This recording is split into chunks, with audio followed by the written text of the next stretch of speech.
I think that's been the problem with the formula, in my opinion, as I've been surrounded by real estate now for a couple decades. I sat back and just sort of adopted this principle that if you just buy these long-term properties, you hold on to them, you rent them to good tenants, you're making this passive cash flow every month. Over time, you could create a road to wealth.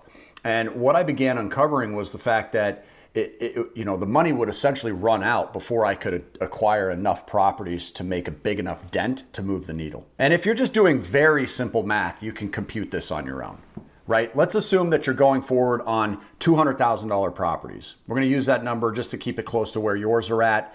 I think it's harder and harder to find that price point nationwide, but in your area, it sounds like it's still probable, which is great. And let's say that you've got to come up with a 20% down payment on each property that you acquire. You're now at $40,000 out of pocket before you've covered your closing costs as well. You're now at 2 to 3% in closing costs. I'm going to stay as conservative as I possibly can in this just hypothetical example. 2% would be another $4,000, so you're at $44K per property. If you're hitting home runs on these properties, or let's call them triples, and you're making $500 a month in positive cash flow, which seems to be on the high side from where you're realizing now, again, a conservative number, and even a less realistic conservative number based on the higher interest rates that we've been seeing today too. If you're averaging $500 per, it's going to take another 10 doors just to get another 5K per month in your back pocket, right?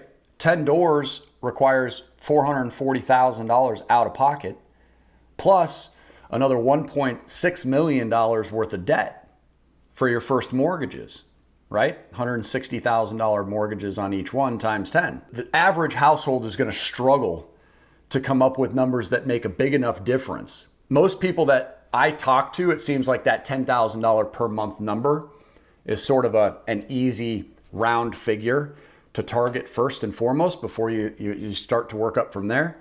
So based on these numbers here, you'd have to double what I just did, right? So not 1.6 million in debt, you're at 3.2 million in debt. Not $440,000 worth of out-of-pocket costs for the down payment and closing.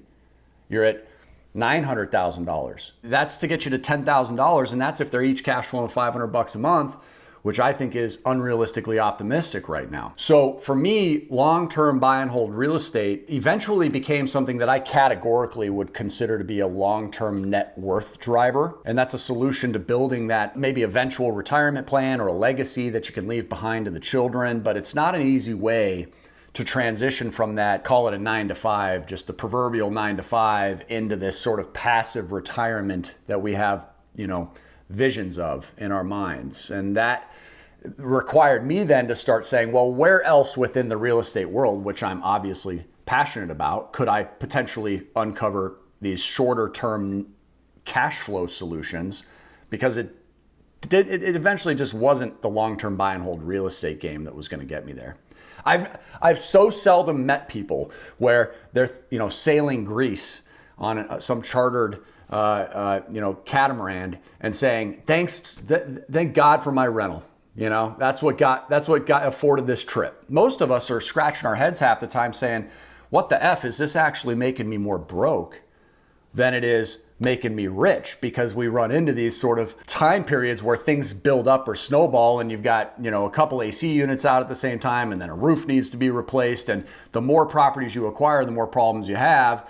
And all it takes is 5 or 6 issues at the same exact time to really cause a problem. And so that's why I asked the question, is whether or not there is a possible interest in exploring other directions inside real estate, because I think long-term buy and hold is great, but I don't think you're going to necessarily get what you're looking for if your answer to my question is, what are you hoping to accomplish, is passive cash flow. It's just not a cash flow solution, long-term net worth. And it may require more work to do it, but if it makes 10 times the amount of money or 20 times the amount of money that the property would, are you willing to put in 10 or 20 times the amount of work that this property is taking you? And the answer is probably sure. Just don't be so hyper-focused on the long-term buy and hold real estate that you've become comfortable with to think that that's the only direction that you have to continue to explore. And maybe I wasn't looking in the right places. I don't want to bash the whole industry, but I kind of felt a little bamboozled after a while,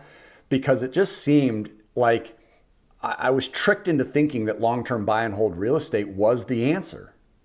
And as I began to really just lay out silly examples like that in 3 minutes or less, the numbers didn't check out. And I'm like, why couldn't I just do this in my head when I was 22 years old, getting into real estate and falling in love with it, and realize right then and there that buying properties with a $500 net cash flow expectation is unaffordable to get me to a point where I can just kind of sit back and crack my knuckles and babysit them and do what I want the rest of the day. It's like, I don't know too many households that can do that. I do know people who have accomplished it, but it's literally still single digit. And I'm around a lot of real estate people. And it's like the average person sitting in a real estate investment association is broke. And there's maybe 1, 2, 3 guys in there that are killing it. I got buddies that are in the triple digits and indoors. But man, they work hard. Passive my ass. Man.